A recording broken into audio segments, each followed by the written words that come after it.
Hello and top of the evening to ya. That's my best leprechaun voice. It is almost St. Patty's Day. Woo! It might be after when you watch this, but check me out. Look at, there's my shiny shamrock. Okay, maybe I'll wear this to class tomorrow. On St. Patrick's Day, I probably will. We'll see.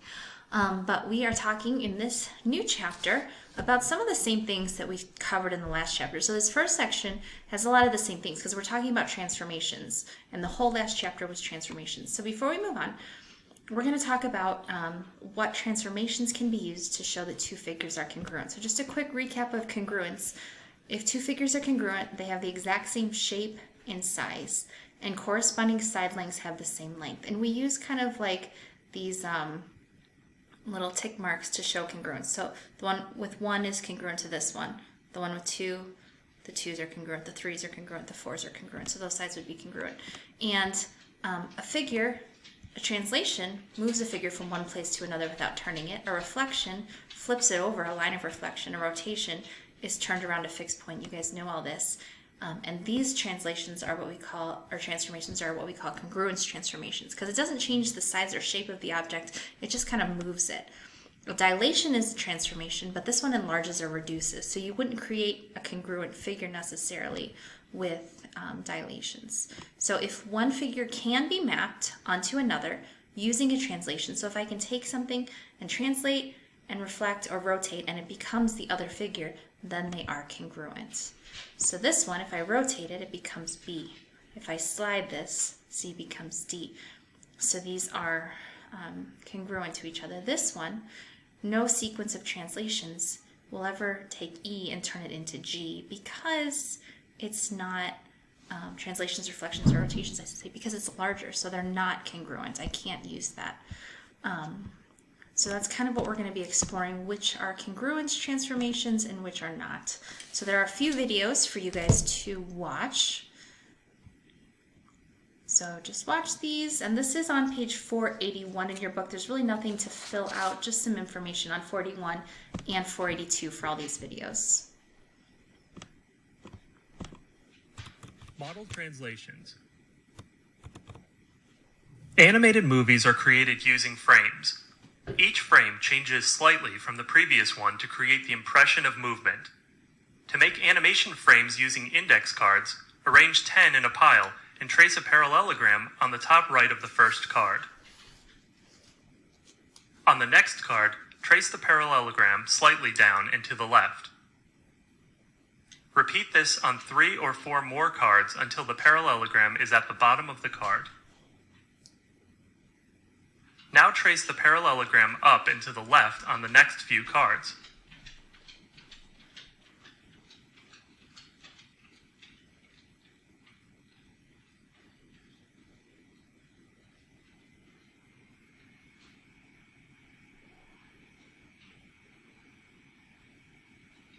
Stack the cards and wrap a rubber band around the left side to form a flip book.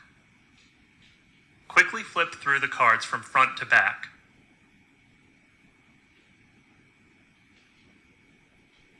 Even though the parallelogram appears to move, notice that the sides of the parallelogram are the same length. Use a ruler to measure them.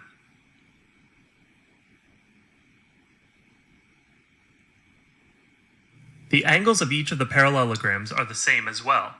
Use a protractor to measure the bottom left angle.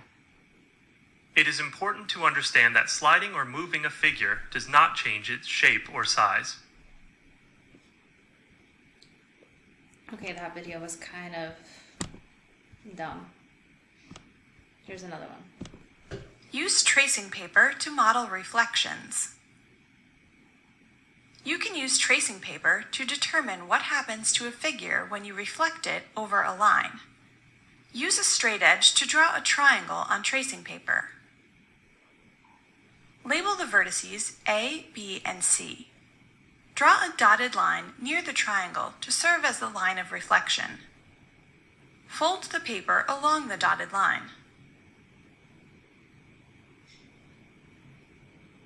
Use the straight edge to trace the triangle on the other side of the tracing paper.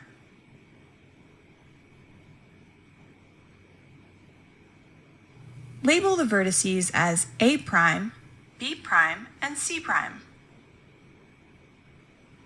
size of the triangle did not change.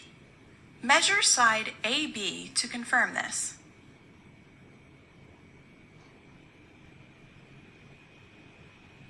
A protractor will show that the angle measurements did not change either. Measure angle C to confirm this.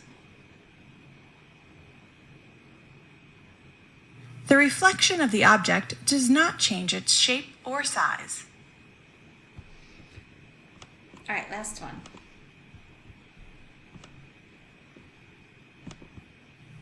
Use tracing paper to model rotations. You can use tracing paper to rotate parallelogram WXYZ, as shown.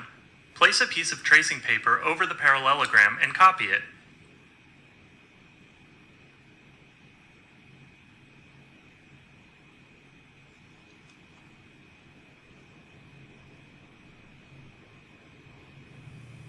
Trace points A, B, C, and ray AB.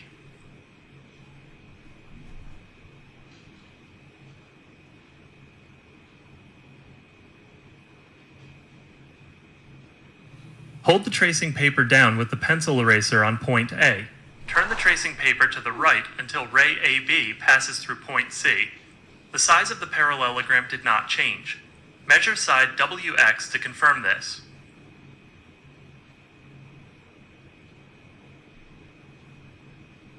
A protractor will show that the angle measurements did not change either. Measure angle Y to confirm this.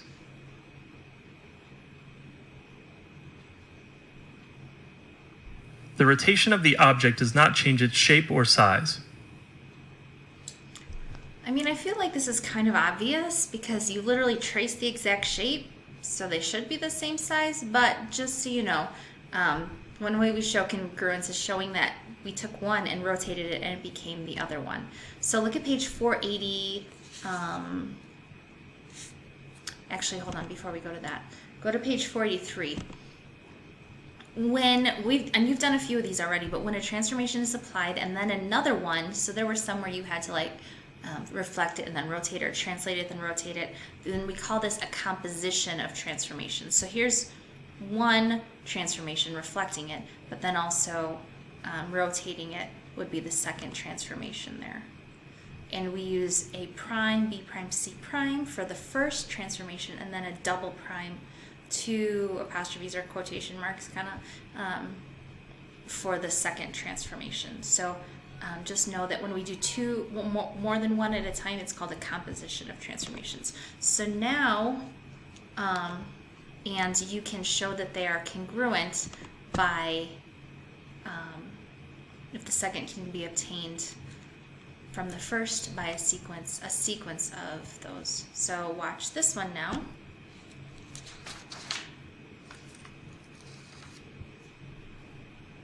And this is 484. Triangle DEF and triangle HGI are shown on the coordinate plane.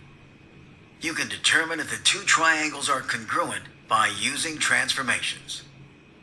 First, rotate triangle DEF 90 degrees clockwise about vertex D.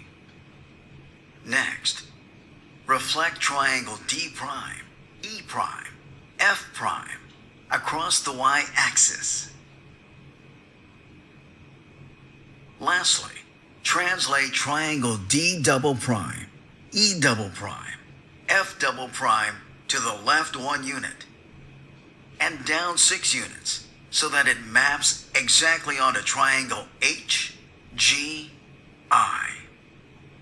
So, the triangles are congruent because triangle DEF can be mapped onto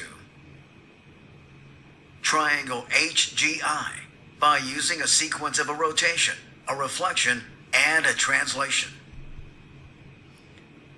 All right, so that one there were 3 different transformations. So we're going to determine on page 485 if these two figures are congruent. If so, can we give the sequence of transformations that starts us here and lands us here? So first, we're going to see if they're congruent by using these transformations. So we're going to reflect triangle ABC across the y-axis, first of all. So here's ABC. Let's let's reflect it. And we're going to reflect it over the y-axis. So when we do that, we end up with A prime, B prime, C prime. Now we are going to translate this, and we're going to go up 4 units. So vertical, oh, and look at that. Did you see that? There it is, and now we're going to go up 4, and we end up on XYZ. So if we can take ABC and we can do a series of transformations and it lands on top of the other one, then those two are congruent. So now the sequence of transformations that we did a reflection across the y-axis, followed by a translation 4 units up. And that's on 485. So see if you can figure out the check problem on the bottom of 485. Are they congruent? And if they are, what sequence of transformations did we use? Okay, so now look at page 486.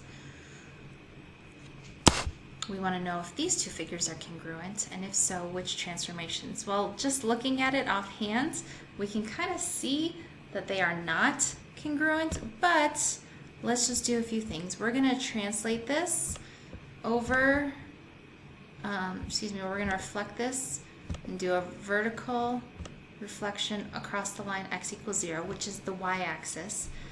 And then we're going to shift this one 4 units up as well. So we're going to translate it up 4, move it up 1, 2, 3, 4, and we can see that they don't map onto the other ones. So that's not exactly matched. So these figures are not congruent. And again, it seems kind of basic and easy, but this is one way you check congruence, is by looking at the mappings of one onto the other. So here is the last check problem for this video. We'll stop with this one, page 486, since it's getting kind of long, but please, hopefully you watch this and do the check problems on 485 and 486. I will be looking for those, and on the bottom of page 486, to make sure that you have watched this, I want you to show me your best 4-leaf clover, 3-leaf clover, just a clover, it doesn't have to be 4-leaf, in honor of St. Patty's Day. Okay, that's all for now.